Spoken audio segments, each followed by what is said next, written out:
So I'll tell you a little story about a guy named Jussie Smollett. Jussie Smollett. On the 31st of January, I posted on many of my Facebook and social media pages that I thought this was a totally fake crime. And why did I think that so early? I think that he reported it on January 29th. I didn't hear about it till the 31st of January. But the reason why I thought that is if you just go to a website called fakehatecrimes.org, you'll see this happens once or twice a week in the United States, where somebody burns a mosque and it happens to be a Muslim that did it. They're blaming MAGA people or Trump people or white supremacists, but in reality, it's them trying to claim oppression by oppressing themselves. Another one was a Jewish school where somebody paid in swastikas. It happened to be one of the students. It was Jewish. Another guy had the N-word painted on his house. Happened to be the guy that owned the house that did it. They continue to blame it on white supremacists, but it's always them that, or somebody in their circle that does it. A black church was recently burned. Happened to be one of the members of the church who was also black. They blamed white supremacists. They said that there was racial slurs painted on the church, and then it was burned. Well, it wasn't a white supremacist. It was a black patron of the church. In my own life, I saw a sister of mine accuse at least 4 people of things that they didn't do to her, including one of the fathers of her baby.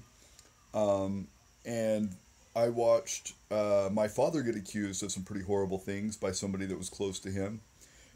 It also was fake. And in my own life, I have a brother-in-law who, 34 of his 36 years of existence, he's lived with his mother. And he's always trying to convince his mother that he's been oppressed and somebody's trying to pick on him.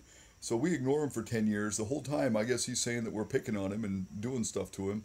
And, then he starts calling the police on me. He starts sicking his daddy on me to fight me. He starts going to YouTube channels and telling atheists that I'm this big anti-atheist guy and they need to come at me and all this other stuff. So we've documented it. It's hilarious. I mean, even in the police reports, not that it was just me, assuming it was him, but like his own father, stepfather, whatever, said, yeah, the guy told me that this guy was causing him problems, I was causing him, the kid, problems, and that I need to go take care of it. And then the father-in-law's like, I told those two to box it out, fight it out. I had been offering for 5 years to just let's take care of it once and for all. The guy wouldn't do it, right? So he sends his daddy, he sends the cops, he makes all these fake stories up. Then I look at his police record.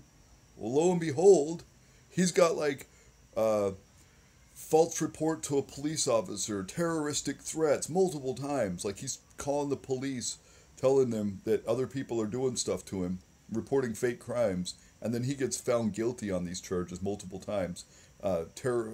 Using the telephone to make terroristic threats, which is something he's done to us multiple times. I just never call the cops. That's the difference between him and I, is I don't call the cops. But it's like Jussie Smollett. He hired 2 Nigerian actors who worked on him in the same movie or whatever that is, TV series, Empire. I've never even watched it. I don't know anything about it. But it came out long after I had said this was fake. About 2 weeks after, 3 weeks after I declared this to be a fake crime. That, of course, he had hired people to oppress him. It wasn't white MAGA hat wearing white guys, whatever. It was 2 Nigerians from Nigeria who were black as black, and he hired them. He gave them the script. He gave them the money to buy the noose. He gave them the money to buy the bleach. He paid them to oppress him. This happens so much. I'm so sick of fake crimes. So actually, I made a group years ago on Facebook. It's called Action Against False Accusation. You just look it up on Facebook, Actions Against False Accusations. And then, of course, like I said, on that website, fakehatecrimes.org, one of these days, I'm going to have this algorithm and software developed to pursue a more accurate lie detection capability, better than polygraph, better than some of the other algorithms out there. So I've got veracitylife.com. If you look that up, it's a website that I've started, and it's giving information on open source softwares to help improve lie detection software. and algorithms. But I've also got a project in the background that I've been working on to combine those algorithms.